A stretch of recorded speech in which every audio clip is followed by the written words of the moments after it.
Hello YouTube. Today we are going to discuss about the viscera stomach. As you know, the stomach is the most dilated part of the digestive tract and it intervenes between the esophagus and the duodenum. Now at the anatomical position. Before going to the anatomical position, we should at first acquaint ourselves with the present parts.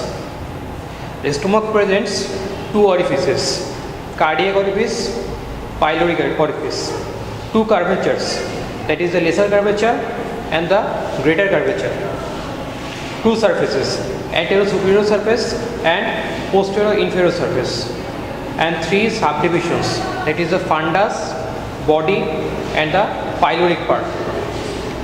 Now I am going to discuss about the anatomical position and then we will discuss about the parts separately.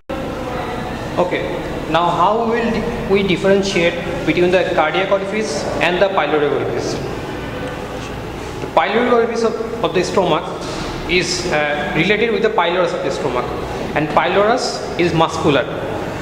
If you hold the stomach by your hand and palpate the ends, then you will feel that one orifice is muscular and another orifice is not.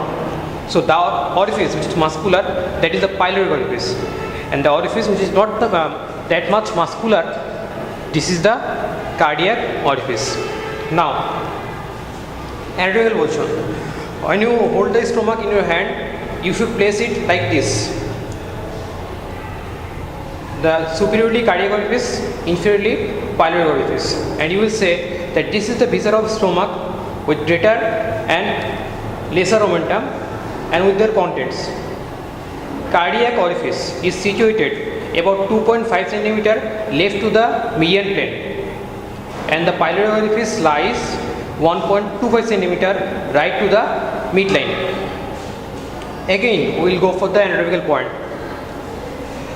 The anatomical points, when you hold the stomach by your hand, you should say this is the viscera of the stomach with greater omentum and lesser omentum and with their contents.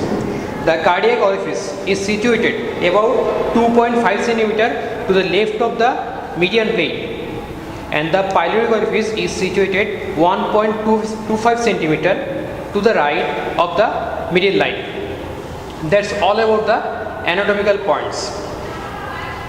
Okay, now about the orifices. As we know, this is the cardiac orifice and this is the pyloric orifice. Here much of the part of the pylorus have been expelled out during extraction of this viscera from the body, but you should remember this: in a living body, the pyloric orifice of the stomach is demarcated by pre-pyloric vein of Mayo. You should remember this thing, and it is a very much favorite questions of our sir madams in the exams. So you should remember the name. The pyloric orifice is demarcated by pre-pyloric vein of Mayo. Okay. Now at first the lesser curvature. Lesser curvature of the stomach, it joins the cardiac and pyloric orifice, and it is more or less J shape, and it attaches with the lesser omentum of the stomach, which attaches the stomach with the liver. Okay. Now the greater curvature provides attachment to the greater omentum. Okay. Now subdivision of the stomach. Stomach consists of fundus, body and pyloric part. Now I will switch the viscera with another one so that you may appreciate the parts more clearly. Fundus. Fundus is the part of the stomach above a horizontal line passing through the cardiac notch. This is the cardiac orifice, and here you can appreciate notch. This is the cardiac notch. Now if we draw a horizontal line passing through the cardiac notch, the part above that horizontal line is called fundus. Now what is the significance of fundus? The fundus is the most superior part of the stomach, and that is why it is filled with air. And when we go for the chest X-ray of any kind, then we can appreciate the fundus gash here at the fundus of the stomach, and this is the important radiological marking. So you should remember the fundus and the fundus gash. The next part of the stomach is the body. Now how we will differentiate between the body and the pylorus? The pylorus of the stomach we can differentiate from 3 points. At the lesser curvature, as we know that it is J-shaped. So the most dependent part of the lesser curvature is called incisura angularis. Now what does that mean? Incisura means notch, and angularis, that means angle. So incisura angularis, that is the angular notch of the J-shaped lesser curvature. Now on the greater curvature, we can appreciate that it is smooth for most of its length. At the termination of the greater curvature, we can appreciate 2 bulging, and this 2 bulging indicates the starting and ending of pylorus. So when we go for a line, when we join the incisura angularis and the first part of the bulge, the first point of the bulge here on the greater curvature, incisura angularis and the first point of the bulge, then this part of the stomach is called pyloric part, and this part of the stomach is called body. Again I will go for this. Incisura angularis, the most dependent part of the lesser curvature, and again in the greater curvature we can appreciate 2 notches or a big bulge. If we join the first notch of the greater curvature with incisura angularis, then we can mark a border between the between the body of the stomach and the pyloric part of the stomach. Okay, now body of the stomach we will discuss later, but at first let us discuss about exciting features of the pyloric part. The pyloric part of the stomach is again subdivided into 2 parts, that is the pyloric antrum and pyloric canal. Now how we will mark the border between pyloric antrum and pyloric canal? Remember, we talked about 2 notches at the greater curvature. 1 notch to differentiate between the body of the stomach and the pylorus, and another notch at the greater curvature to differentiate between the pyloric antrum and pyloric canal. So if we join the second notch of the greater curvature with the incisura angularis, then we can get a line. This line is called the sulcus terminalis. Okay, now moving on. The length of the pyloric antrum is about 7.5 cm, while the length of the pyloric canal is only 2.5 cm, that is in inch. The length of the pyloric canal is 1 inch and the pyloric antrum is 3 inch. So it is an important point. What is the function of pylorus of the stomach? Pylorus of the stomach regulates the entry of the food from the stomach to the duodenum. As you can see, there is a muscular pyloric sphincter at the end of the pyloric canal, which is made by the circular muscle layer of the stomach, and this sphincter regulates the entry of the food from the stomach into the duodenum. Now we are going to discuss about the structure of the stomach. The wall of the stomach presents 4 coats from inward to outward. At first the mucosa or the mucus layer, mucous membrane, then submucous coat, below with that we have muscular coat, and at the very outside we have the serous coat. The serous coat of the stomach is derived from the peritoneum, and it covers the whole organ except along the greater and lesser curvature and at the bare area of the stomach, which is a triangular non-peritoneal area on the posterior surface of the cardiac end here. So again, the serous cord encircles envelopes the whole stomach except the greater and lesser curvature and the bare area of the stomach, which is a triangular non-peritoneal area behind the cardiac end. Now the muscular cord. The muscular cord of the stomach consists of 3 layers of muscles: outer longitudinal, middle circular and inner oblique. So you have to remember this, that the entire gastrointestinal tract, it has the same, almost histologically same structure. There is mucosa, submucosa, muscularis externa and serosa or adventitia. But in case of stomach, the muscular layer, it has a exception.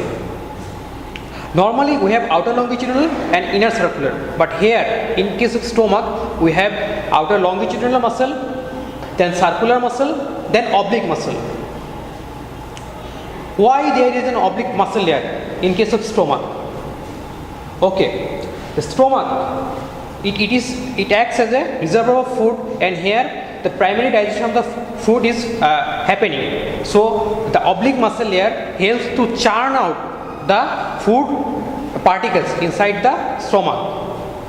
And the oblique muscle layer, there is another importance. The oblique muscle layer is U-shaped and it is distributed along the greater curvature like this. If this is U, then this is the structure of the oblique muscle along the whole greater curvature.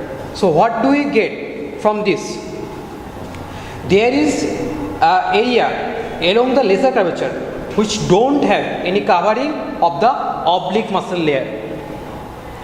So this area, why there is no covering of the oblique muscle layer, there is a canal formed when the oblique muscle layer contracts, and this canal is called the gastric canal, which is used to propagate the liquid food material from the stomach to the next part of the gastrointestinal tract. Now the longitudinal muscle layer, it is simple. It is residing in the outer and at the pyloric end. We know that longitudinal muscle layer has 2 layers, superficial and deep.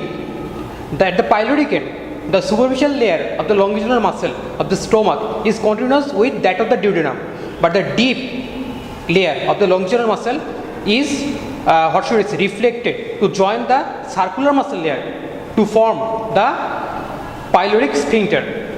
Here we can see an anatomical sphincter, but at the cardiac end there is no sphincter. So anytime the food may regurgitate through the cardiac end, and there is a disease called gastroesophageal reflux disease, which is the anomaly of this part. Moving on, we have the submucous cord.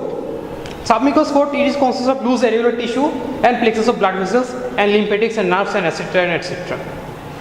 However, the mucous membrane, that is the innermost part of the stomach, we can see it is soft and velvety and presents a large number of temporary mucous folds. You can appreciate the folds here. The folds are macroscopic and they are called rugae, and they disappear when the stomach dilates fully. Okay, now next point of the stomach, anatomy of the stomach, we will discuss the blood supply of the stomach. At first, let me appreciate the artery supply of the stomach. As we know, the stomach is part of foregut, so it will be supplied by the celiac trunk, which is branch of abdominal aorta.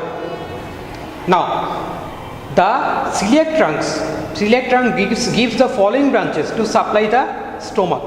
Number 1, left gastric artery.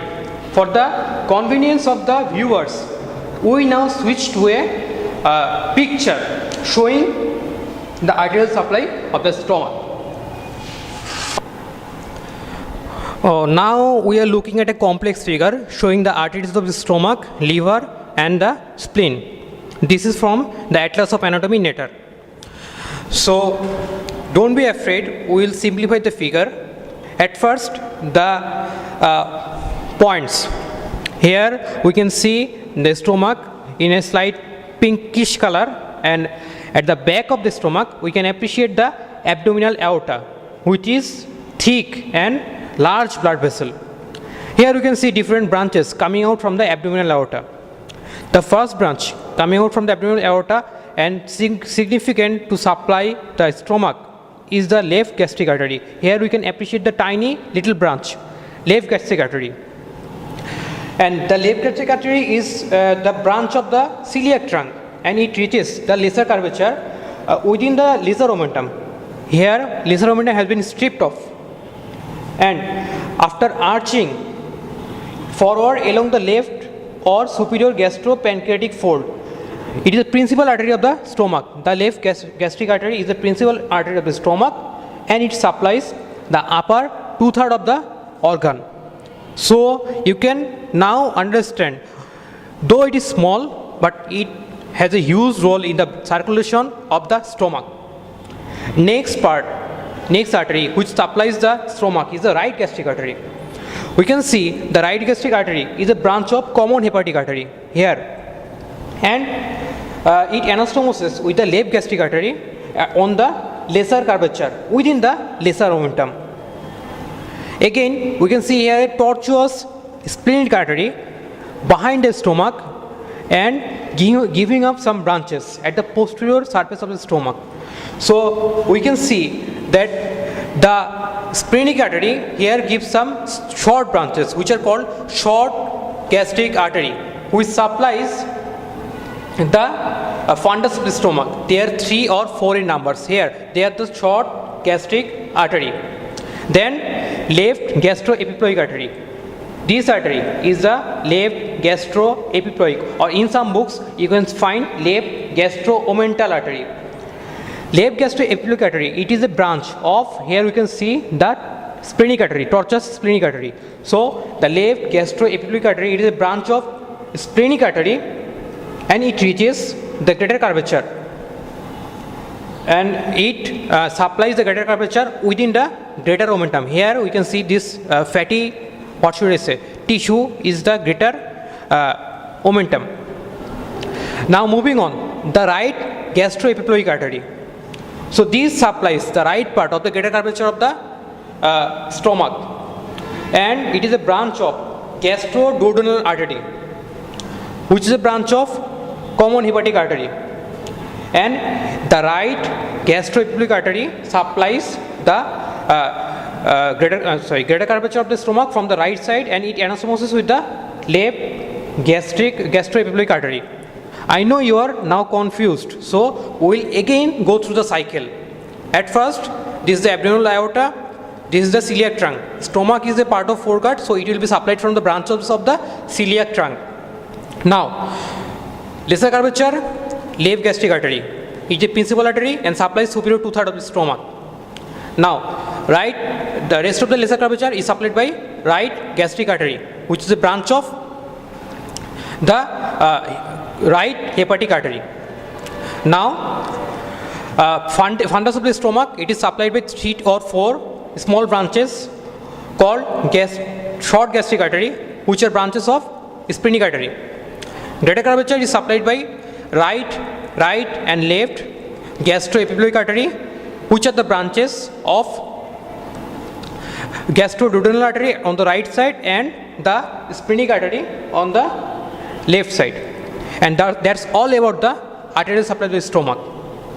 Here the venous drainage of the stomach, it entirely corresponds with the arterial supply of the stomach, and except for one vein, that is the pre-pyloric vein of Mayo at the pyloric end, all vein has corresponding artery. The pre-pyloric vein of Mayo doesn't have any corresponding artery. Now moving on, we are going to discuss the lymphatic drainage of the stomach. At first, let me apologize for my bad handwriting. but here we are with the lymphatic drainage of the stomach. Now we can see in this figure on this blackboard that from the part of the stomach to the left of a vertical line, this vertical line drawn from the cardiac orifice, lymphatics from this area accompany the short gastric and gastroepiploic artery, and they go into the pancreatico-splenic lymph, that is this group of lymph node, and some are intercepted by paracardiac lymph node. Again, from the left side of this vertical line drawn from the cardiac end of the stomach, the lymphatics go to the pancreatico-splenic and the paracardiac lymph nodes. Then moving on, from the upper 2/3 of the right part of the stomach, that is from the right of this vertical line, upper 2/3, lymph vessel pass along the lesser curvature and they between the layer of lesser omentum and drain into the left gastric lymph node, this group of lymph node. So upper 2/3 goes to this area, and moving on, from the lower 1/3 of the right part, here it gets a bit complicated. The lymph vessel goes to the right gastroepiploic lymph node. Then from the pyloric part, lymphatics drain in 3 directions. This is the pyloric part. Okay, now from the pyloric part into the hepatic group, into the pyloric group, and into the left gastric group. For review, a vertical line drawn from the cardiac end, left of the line, body and fundus of the stomach, goes to the lymphatics go to the pancreatico-splenic and paracardiac lymph node. From the right of this line, upper 2/3, the lymphatics go to the left gastric lymph node, and lower 1/3, the lymphatic goes to the right gastroepiploic lymph node. And now the pyloric part. Pyloric part, it is complicated. Here the lymph nodes, that the lymph nodes are hepatic, gastric and pyloric. Here the lymphatics at first go to the hepatic, some go to the left gastric and some go to the pyloric lymph nodes.